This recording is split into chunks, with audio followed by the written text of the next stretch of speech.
મૃતક છે જે અમિત દામજીભાઈ ખોટ એ મારા સગા મોટા બાપુના દીકરા થઈ છે અને એમનો નાનો ભાઈ થયો એના કાકાનો દીકરો થાવ છું. અમારો માંગ એક જ છે કે જે એમને સુસાઇડ નોટમાં જેને લખેલું છે એ બધા ઉપર કાર્યવાહી થાય, એ લોકોની ધરપકડ થાય.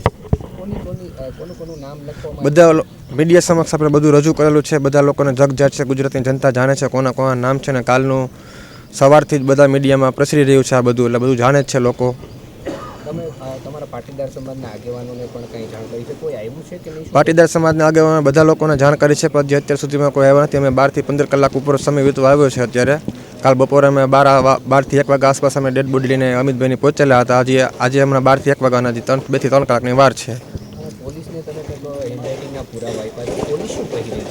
હેન્ડરાઇટિંગના પુરાવા આપેલ છે, આપણે પોલીસ સમક્ષ રજૂ કરે છે, પણ જે સુસાઇડ નોટમાં હેન્ડરાઇટિંગ આપેલ છે એ હેન્ડરાઇટિંગમાં અને અમે જે હેન્ડરાઇટિંગ આપેલું છે એ પોલીસમાં અસંસ્તુત છે. એટલે હજી બીજું હેન્ડરાઇટિંગ અમે જ્યાં નોકરી કરતા અમિતભાઈ એ જગ્યાએથી અમે હેન્ડરાઇટિંગ મંગાવેલું છે અને એ પોલીસ સમક્ષ રજૂ કરવાની તૈયારી છે અમારી.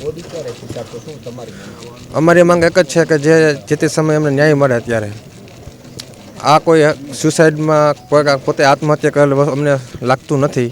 આ જે તે સમયે બનાવ બની ગયો છે અને આખું અલગ રાજકારણ હોય એવું અમને દેખાઈ રહ્યું છે અમારા પરિવારને. મિત્રો, આવા જ વિડીયો અને શોર્ટ્સ જોવા માટે આજે જ અમારી ન્યૂઝ રૂમ યુટ્યુબ ચેનલને સબસ્ક્રાઇબ કરો.